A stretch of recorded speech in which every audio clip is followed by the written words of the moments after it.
Hello YouTube, how are you doing? Welcome to Pop Culture Den. This is not some kid. Today we're going to give you our impressions of the last season of Game of Thrones, season 8, the controversial season that everyone, fans, media, everyone alike everyone has said is the worst season ever. If you haven't watched the season, needless to say that there are major spoilers ahead, so please click away right now. Watch the season, come back and let us know what you think. Give us also your impressions in the comments below because we really want to know what you are thinking. Now, for us, this has been a rather rushed out season. I mean, the producers rushed this thing up. Yes, some contracts were finishing, were over. The producers were going to go to Lucasfilm to produce the new Star Wars trilogy or something like that, so then nobody could commit more time to this thing. However, that affected the season terribly. I mean, there were some episodes, at least the first 2 episodes, I think, where nothing really happened. Nothing at all. And it was just too much, going too slowly. And then we have all this rest of the series rushed up. Some character development rushed up. Some plot points rushed up. Some plots rushed up as well. Some stories rushed up. Everything was rushed up.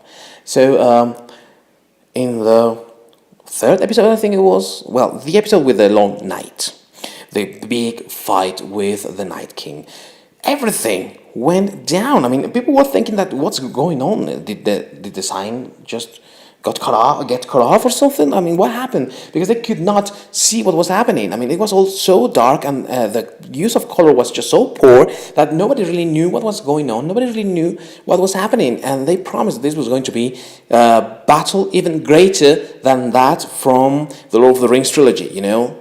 The one from the 2 towers, in which the very well-known battle, Helm's Deep, which has also been regarded as one of the best action sequences ever filmed. And they said, no, we can do something better than that.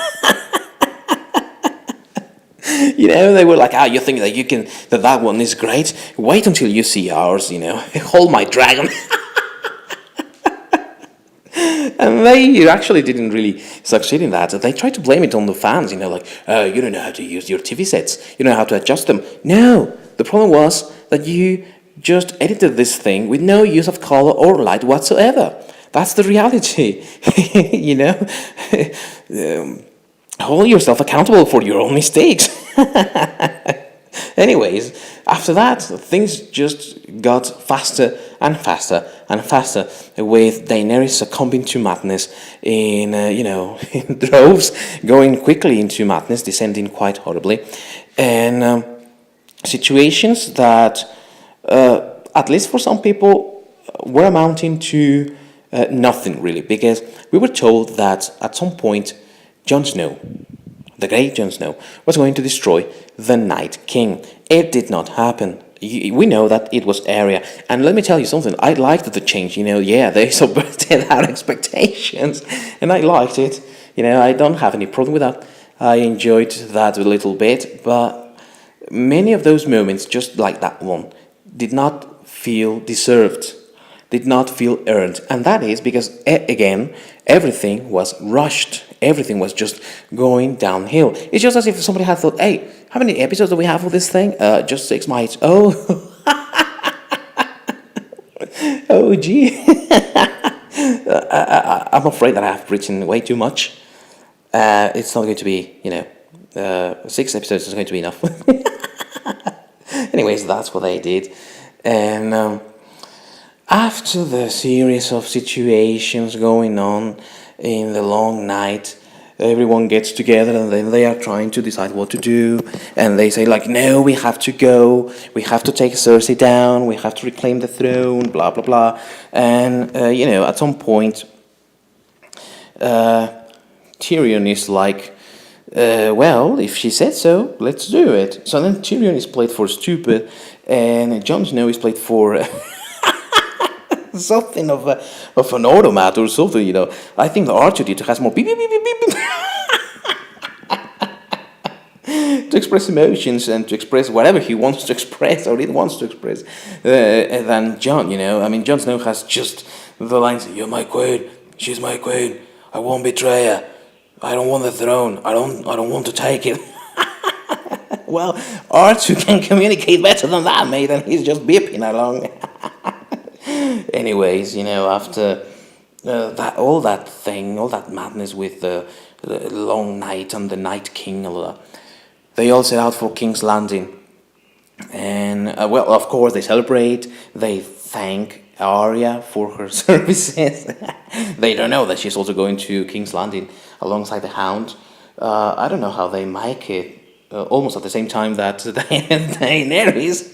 I mean, we have to remember that Daenerys is flying, and it's just so funny that she makes it almost at the same time that Jon and his army of soldiers and the Hound and Arya, and I mean, it should have been Daenerys first and then Arya and then Jon with his army. But anyways, let's just go along, and because teleportation was already a thing before, since season 8 or something, season 6 or something like that, So Daenerys is flying, and she has been told, there's a fleet, because Euron Greyjoy went for the Golden Army, the Golden Company, sorry, and he is also heavily, equipped with ships, and he has these weapons called scorpions. Well, they didn't know that they had scorpion, but anyways, I mean, they knew that they were there, and then Daenerys just go tra la la la. Let's go flying! Let's go flying, my babies! And away she flies, with her dragons. And then, that Euron Greyjoy, he's a marksman of all sorts, from a distance, in a clear sky, with the sun shining and everything. He's capable of shooting a dragon from a distance, and not only once, but thrice, takes the dragon down, and it plunges to its death in the ocean. Daenerys suffers miserably. Missandei is captured and killed because they think, this is going to show her. Yeah, it showed her quite a bit. She went nuts, she just lost it at that moment. And I mean, all these things make for a story that didn't really make much sense, And that part of Daenerys falling down, succumbing to madness and all that. Yeah, they say, well, she saw Missandei dying. Of course she was going to snap. No, mate. I mean, I think that she snapped even before, when she was talking to Jon, and she was like, I want you, Jon, and he was like, you're my queen. I don't want the throne. And then because of that, she is like, well, if they are not going to love me like they love you, they are going to know fear. So then, because he didn't want to sleep with you, we are talking about. I know that that's normal for a Targaryen, but he was not going to be willing to sleep with his aunt. It's not. I don't think that's common in the north, eh? So then, because of all that, Daenerys is like, yeah, I'm going to destroy King's Landing. And then everyone is just like alarmed, and scared, like, this girl is going to snap, everyone is already in on Jon's secret. It's not a secret anymore. And Tyrion is like, no, we cannot betray her. She's our queen. And then Varys is like, no, we have to find someone else, I know that Jon is a better suit for the throne than Daenerys is. She's going to destroy everyone. She's not fit. She's going mad. She's going crazy and all that. And then she does go mad. They fight King's Landing's defense. They destroy. Now this time, she's like, no. I'm going to use my dragon, but in a different way. I'm going to destroy the fleet, and then everyone is going to know that I am the. Oh God. Anyway, so yes. They attack. Tyrion had told her, if they ring the bells, that means that they have surrendered. So then don't attack the city anymore. He goes behind her back, and then he's like releasing his his brother, and he's like sort of saying, okay, you go, save Cersei, escape, live your life, and be happy, because she's going to go after the city, and. So he has betrayed Daenerys, and then Daenerys goes like, okay, they are ringing the bells, fine, good, very good. I have seen over there at the distance that Cersei is taking people into the Red Keep. So then I think that I don't like that. The bells are ringing, everyone's holding their breath. And then she's like, I don't give a shit about this. And she goes and burns the city down, the whole city. She burns the Red Keep, or most of it. She burns and destroys everything, every vestige of the Lannister power in King's Landing. She burns people alive. She burns kids alive. She burns innocent people alive. Grey Worm, Torgonudo, whatever his name is, kills people that had already surrendered in front of Jon's face, and he's like, "No, she's my queen."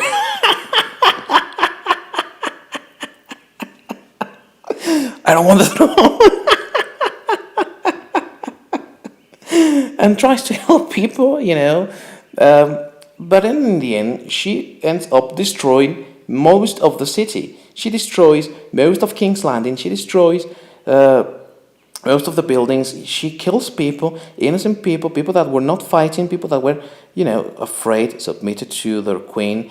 And she is then, when she tries to explain it to Jon after she gave her speech, her fascist speech and all that, which everyone thought that, oh no, this is a powerful woman, turn into this Nazi, She is like, no, Jon, I didn't do it. Cersei did it. Perfect for this meme here, I didn't do it, Cersei did it. She invited people in and she used them as shields for her own protection. She used them against me because she knows that I am a merciful queen and that I was going to be merciful to them. But not this time. Mercy is a weapon, and we cannot allow ourselves to be merciful. And then Jon is like, "Jeez, and everyone is like, do something, mate." When he finally kills her, we're all relieved. We are like, oh my goodness, at least she has already stopped suffering because suffering bad plot points from bad writing. She has finished. She has ended suffering from bad writing. The rest of the thing is just, something completely illogical. Tyrion is kept alive even though he has betrayed Daenerys. He has quit being the Hand. Jon has killed Daenerys. Nobody could have known because nobody was there with them. Only Drogon, and unless Drogon had gone down, hey, on solid, he killed the queen. There was no way anyone could have known.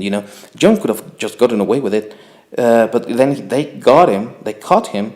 And he's still alive. They don't kill him, even though we saw Grey Worm executing people freely before. And so things don't make sense in the end. Yeah, it's good, and I like that Bran became the king. It was a nice touch, subverted expectations again. But in the end, nothing felt deserved, because it did not feel like a good ending, like the plot took its time to be told, like people got what they wanted or what they deserved at least. That makes for terrible, terrible writing. And that's what makes Game of Thrones Season 8 suffer the most. Nobody knew how to write this thing, and that's why people started signing up in the millions for this thing to be remade. We know that it's not going to be remade, but what this is telling us is that the fans are not happy because the writing just suffered. And I don't know if it was better for this thing to be released or to just wait until everyone could have their agendas cleared, or they could, renew contracts so that this thing could have run for at least 2 more seasons for everything to wrap up nicely. And that's why I think that it was not a well-deserving ending. But anyways, I want to know what you think about this. So please, leave your comments below. Let us know what you think. Thanks for watching this. Share, subscribe. Make sure you're still subscribed. Ring the bell for notifications. And just drop by, because we've got lots of things here at Pop Culture Den. And just let us know what you think about Game of Thrones. Was it good? Was it deserving? Did you like the plot twist? Did you like the ending of the characters or not? We are going to read you. We're going to discuss this thing. And tune in, because we're going to have many surprises for you. This has been Not Some Kid, and I'll see you soon. Bye bye, everyone.